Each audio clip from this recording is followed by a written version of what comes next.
Halo semuanya, kembali lagi bersama saya Michael. Di video kali ini kita akan membahas update market crypto dan saya akan membahas beberapa berita untuk altcoin secara spesifik altcoin ya.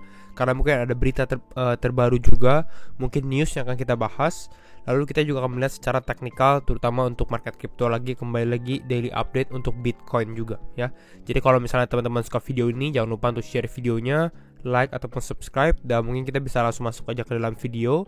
Dimana untuk hari ini market masih relatif lebih sideways. Kalau untuk hari ini nggak terlalu banyak pergerakan gitu ya. Bitcoin stabil di kisaran level 22.800, Ethereum di level 1.600.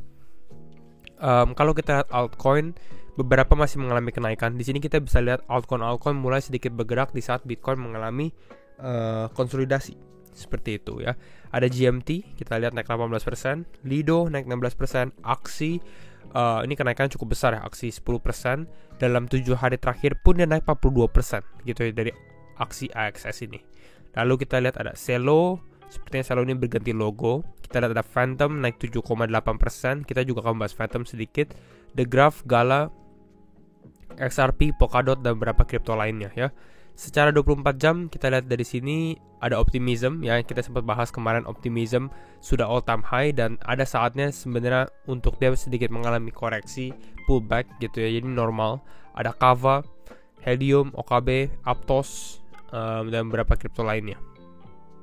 Secara Fear and Greed Index kita masih di dalam level neutral gitu ya, di level neutral, dan mungkin kita akan langsung masuk aja ke dalam update market kriptonya. Oke.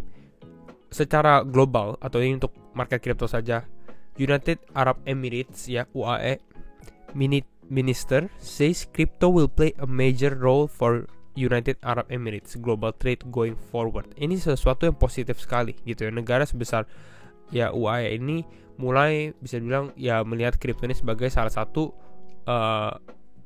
alternatif lah gitu, dan akan play a major role, jadi berperan besar seperti itu. Jadi ini yang kita mau untuk trade global. Tapi walaupun ya kita nggak tahu ini menggunakan stablecoin, apakah menggunakan teknologinya atau menggunakan Bitcoin juga, belum secara detailnya, tapi ya mereka lihat kripto ini menjadi salah satu potensinya juga.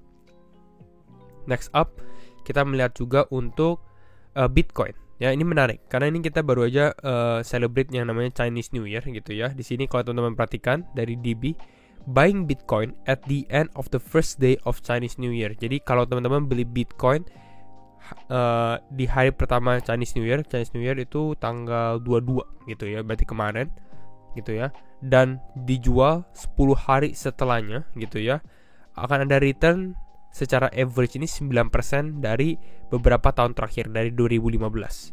Jadi ini cukup menarik gitu ya. With all of the last 8 years, 8 tahun ya, dari 2015 sampai 2022 selalu semuanya showing positive returns. Kalau seperti ini ya, pertanyaan kita adalah apakah artinya dalam 10 hari ke depan Bitcoin juga masih akan mengalami kenaikan gitu ya. Karena kalau teman-teman lihat dari secara historiknya, dia bilang di sini, this is a hit ratio of 100% atau 100%. 8 kali dia mengalami return dan 0 kali losses ya. Mungkin di tahun 2018 di sini hanya naik 1%, 2019 naik 4%, tapi rata-rata naiknya 8%, 13%, 15%, ada 10%, 14%, 9%, rata-rata 9% gitu ya kalau kita rata-ratakan semua ini. Nah, jadi kita mulai di tahun 2023 ini bagaimana? Seperti itu ya. Ini menarik ya. Kalau kita seperti ini, trennya seharusnya dalam 10 hari ke depan kita tetap positif gitu ya. Next up kita mungkin lihat individual coin dari Filecoin. Filecoin ini storage coin, dan teman-teman tahu kita suka mencari sektor baru di kripto yang menarik ya. Saya sempat membahas Arweave beberapa kali di video gitu ya. Arweave di sini ada SIA, ada storage juga. Ini rata-rata mereka bergerak di bidang storage gitu ya. Tapi Filecoin juga sebenarnya yang topnya, ranking 34 di sini. Dan Filecoin ini menarik ya. According to the latest Messari Crypto report, Filecoin storage costs are an incredible 95% to 95% lower per terabyte. Jadi kalau ini kita lihat secara costnya, kalau teman-teman taruh di Amazon mungkin $23, di storage $4. Teman-teman lihat di Filecoin ini $0,19 ya. Makanya saya lihat decentralized storage ini menjadi potensi ya, karena semua kedepannya akan bergantung dengan data itu harus disimpan disimpan di mana? Apakah di centralized storage atau di decentralized storage seperti ini. Kalau kita lihat dari secara cost-nya aja, ini langsung kelihatan gitu ya. Ada Filecoin, ada Arweave, ada SIA gitu. Jadi ya ini ketertarikan decentralized storage. Ada use case lah intinya di real life, di kehidupan kita sehari-hari, bukan sesuatu yang dibuat tanpa ada problemnya, tapi ini udah ada problem dan dia menjadi solusinya. Inilah kenapa storage ini menarik untuk menjadi investment gitu ya. Tapi ya bisa dibilang ya tetap high risk gitu ya. Mau teman-teman di Filecoin ataupun di Arweave, tapi potensinya ada di sektor ini. Seperti itu. Next up ada Phantom ya. Phantom ini mengalami kenaikan cukup signifikan dalam beberapa hari terakhir. Ini teman-teman bisa lihat dia ada pump lagi. Kenapa Phantom pump terus tapi nggak ada berita? Karena mungkin semuanya ini all eyes ke dalam si Andre Cronje. Ya, Andre Cronje ini dia akan menjadi speaker di Quantum Miami di Januari 25 sampai 27 seperti itu. Walaupun sebenarnya dia bilang gitu ya, there will be no announcement, nggak ada pengumuman. Mungkin orang-orang expect wah Phantom ini akan mengumumkan sesuatu yang besar, tapi nggak akan ada pengumuman. Dia bilang juga nggak ada hype gitu ya. Attendance-nya juga virtual. Dia bilang expect boring topics dan lain-lain. Istilahnya ya bosenin lah harusnya topiknya gitu ya. Dia mungkin gak mau menjual itu menjadi sesuatu yang besar atau sesuatu yang menarik intinya. Namun kalau teman-teman lihat di sini dia ada tweet lagi di sini. No, this isn't reverse psychology. Artinya dia membahas bahwa ya ini beneran yang dimaksud ini beneran gak akan ada pengumuman. Mungkin topiknya boring gitu ya. Jadi ini bukan reverse psychology. Mungkin yang dia lihat atau dia melihat retail melihat Phantom ini, oke, si Andre mau ngomong, dia ada bilang bahas seperti ini, mungkin dia sengaja bisa dibilang berbicara seperti ini, siapa tahu dia tiba-tiba ada announcement yang besar gitu ya. Tapi di sini dia tekankan lagi, there will be no announcement or reveals gitu ya. Tapi we'll see gitu ya. Tiba-tiba kalau misalnya ternyata itu tiba-tiba ada pengumuman besar, itu pun juga bisa terjadi. Kita nggak ada yang tahu juga. Andre Cronje pun kadang-kadang dia suka melakukan sesuatu yang outside the box juga gitu ya. Nah itu kira-kira seperti ini untuk Phantom. Next kita ada PYR atau Vulcan Forge. Ini kita sempat bahas kripto kecil ya. Sekarang lagi 196. Namun ini saya sempat rekomendasi untuk kripto di 2023. Jadi ini hanya update untuk teman-teman mungkin yang familiar atau yang sudah sempat nonton videonya juga gitu ya. Dimana PYR ini baru dia membahas ya, we've got something exciting to announce this week. Ya di minggu ini kita nggak ada yang tahu apa. Cuma teman-teman mungkin bisa update di dalam sosial medianya juga untuk Vulcan Forge. Nah, kita membahas secara indikator baru yang baru saya introduce di channel ini juga gitu ya.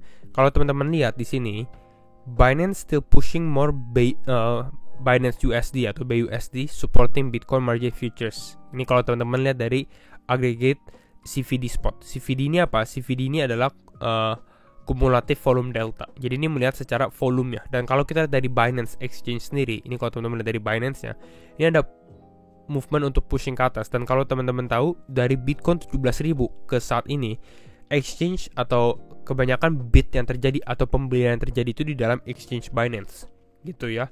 Binance yang mulai agresif bidding, agresif melakukan pembelian. Dan saat ini masih kelihatan juga Binance ini sepertinya masih mau nge-push harga Bitcoin naik melalui pairing Bitcoin USDT-nya gitu ya. Kalau memang ini terjadi, saya rasa ya mungkin ini Bitcoin masih bisa mengalami kenaikan lagi gitu ya. Kalau memang indikator ini benar ya. CVD sendiri kalau teman-teman lihat, ini adalah powerful volume based indicator. Ini kita melihat volumenya gitu ya. Apakah volume ini lebih karena untuk buy, lebih banyak orang yang buy atau lebih banyak orang yang sell juga dalam kurun waktu tertentu seperti itu ya. Dan kita lihat untuk saat ini ya, kembali lagi ini kita melakukan analisa teknikal. Disclaimer on and do your own research juga ya, karena setiap keputusan tetap di tangan teman-teman. Saya sempat share di Telegram juga.